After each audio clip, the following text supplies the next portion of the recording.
Sir, मैं हूँ शीतल तिवारी। दोस्तों, कभी कभार जब अगर कानूनी प्रक्रिया में अगर देरी हो जाती है तो बहुत तकलीफ होता है, लेकिन अगर देरी भी हो और निर्णय अगर सही आ गया, यानी अपराधी को अगर फांसी या सजा की अगर फैसला इस तरीके का अगर आया तो काफी खुशी महसूस होती है। आज जिस घटना का हम जिक्र कर रहे हैं, यह घटना जो है आपके आगरा के वाह थाना अंतर्गत है। इस थाना अंतर्गत एक जो है 5 साल की मासूम के साथ बलात्कार हुआ था और सामूहिक बलात्कार करने के बाद उसकी हत्या कर दी गई थी।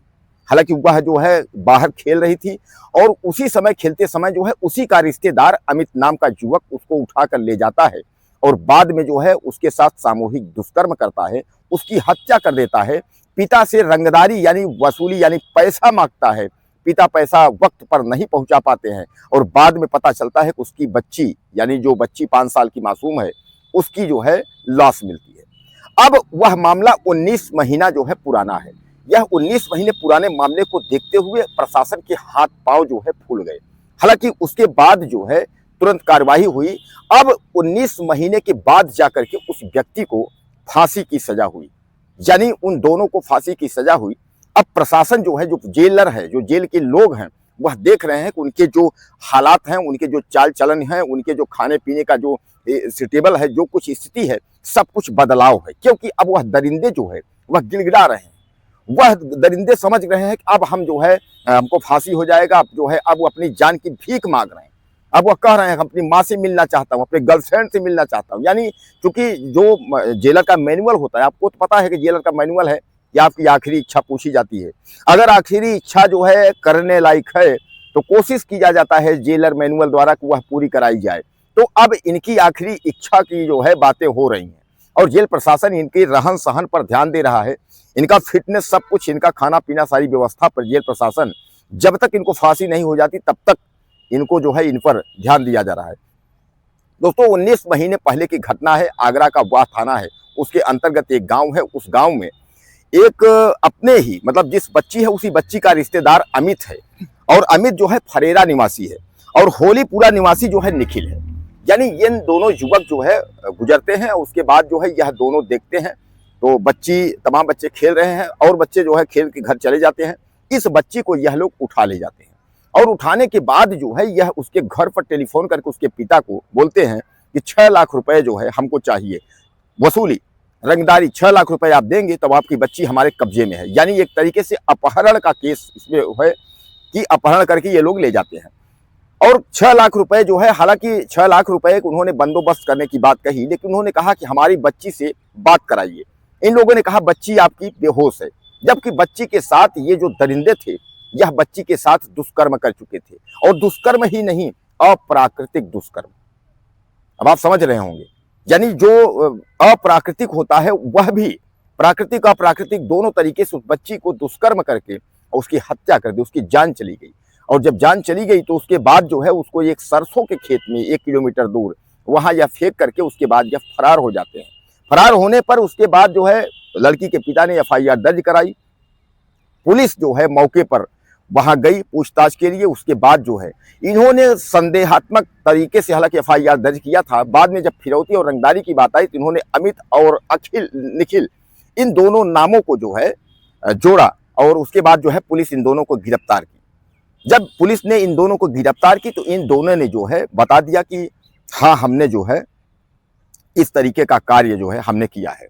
यानी यह टूट गए। जब पुलिस अपनी भाषा में पूछना शुरू कर दी तो यह लोग टूट गए कि हमने जो है ऐसा कार्य किया है, हमने गलत किया है।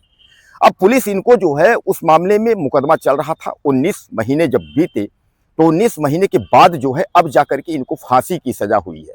अब फांसी की सजा के साथ साथ इनको 4.5 लाख रुपया जो है जुर्माना भी लगाया गया है। यानी यह भी कहा गया है कि इसके बाद 4.5 लाख का जुर्माना। अब दोस्तों, इसमें क्या है कि जो धाराएं लगी हैं वह काफी गंभीर धाराएं हैं। काफी गंभीर धाराओं का मतलब आप समझ लीजिए कि इसमें जो है अपहरण का केस तो है ही, अप्राकृतिक दुष्कर्म का भी केस है, दुष्कर्म का भी केस है और उसके बाद जो रंगदारी फिरौती इन लोगों ने मांगा है उसका भी केस है। बाकी जो पिछलग्गू वाली धाराएं लग जाती हैं 504, 500 गाली गुप्ता जान से, ये तब आप जो समझते हैं।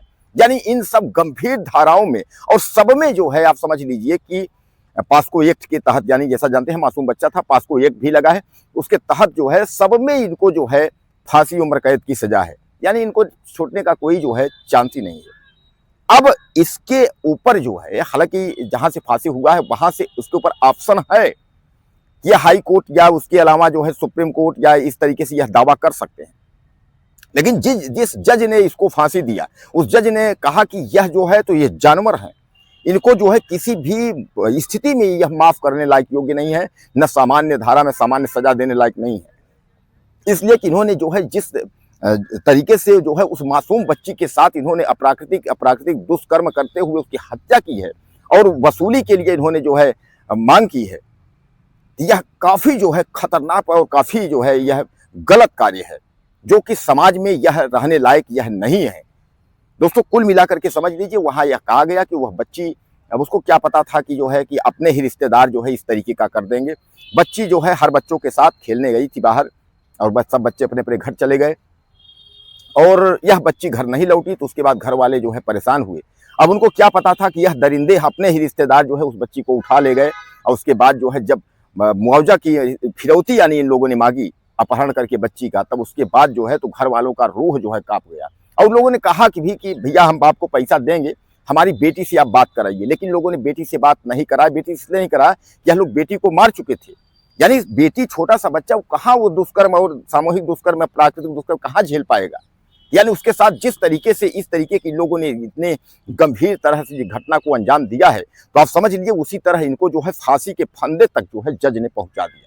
अब उनके हालात बदले हुए हैं, खाने पीने की स्थिति भी उनकी बदली हुई है, गिड़गिड़ा रहे हैं, दहाड़ मार के रो रहे हैं, चिल्ला रहे हैं कि अब जो है कभी जो है कुछ बोलेंगे, कभी कुछ बोलेंगे।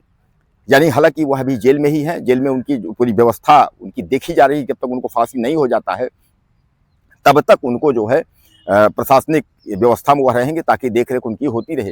दोस्तों, कभी कभी जब कानून हमारा इस तरीके का जो है, जो दरिंदे हैं उनको जब इस तरीके की कार्रवाई कर देता है, सजा दे देता है, तो काफी खुशी महसूस होती है कि हमारे कानून, भारतीय न्यायपालिका और हमारे संविधान के द्वारा जो बनाया गया जो कानून है उसमें काफी दमदारी है। लेकिन कभी कभी कुछ मामलों में अगर जब जो दरिंदा है वह बचकर निकल जाता है तो काफी तकलीफ होती है। बहरहाल इस मामले में जो है आप मुझे ज्यादा से ज्यादा कमेंट करिएगा, मुझे बताइएगा इस दरिंदों के साथ जो हुआ वह ठीक हुआ या और इनके साथ क्या होना चाहिए था, यह मुझे आप ज्यादा से ज्यादा मैसेज में लिखिएगा। चैनल को सब्सक्राइब कर लीजिएगा। अपने वीडियो में फिर मिलते हैं।